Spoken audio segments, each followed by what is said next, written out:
এবারে ছেঁড়া জামা পরে কানের রেড কার্পেটে উর্বশী। উর্বশী রাউতেলাকে নিয়ে সামাজিক যোগাযোগ মাধ্যমে চর্চার শেষ নেই। বিভিন্ন সময়ে সমালোচনার মুখে পড়েন অভিনেত্রী। ফের কান চলচ্চিত্র উৎসবে পোশাক নিয়ে ট্রলের শিকার নায়িকা।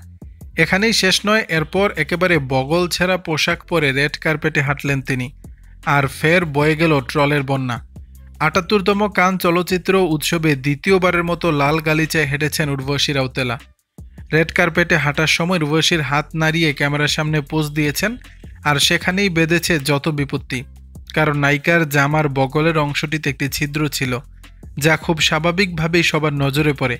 আর তারপরই শুরু হয় চর্চা। উর্বশীর পরিহিত ফুল হাতা ক্রো নেকলাইন কালো গাউনটিতে রয়েছে একটা কর্সেটেড বডিস ও একটা সিনসড বেলি লাইন।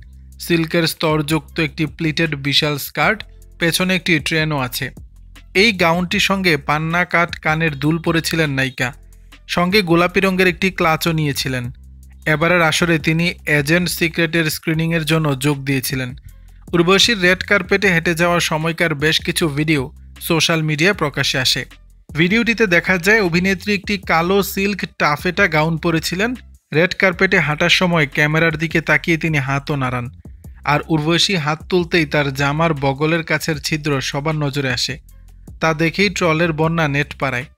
ইনস্টাগ্রামে শেয়ার করা ভিডিওতে উর্বশীকে কটাক্ষ করতে দেখা যায়। দর্শক, বিষয়টি নিয়ে আপনাদের মতামত জানাবেন নিচের কমেন্ট বক্সে।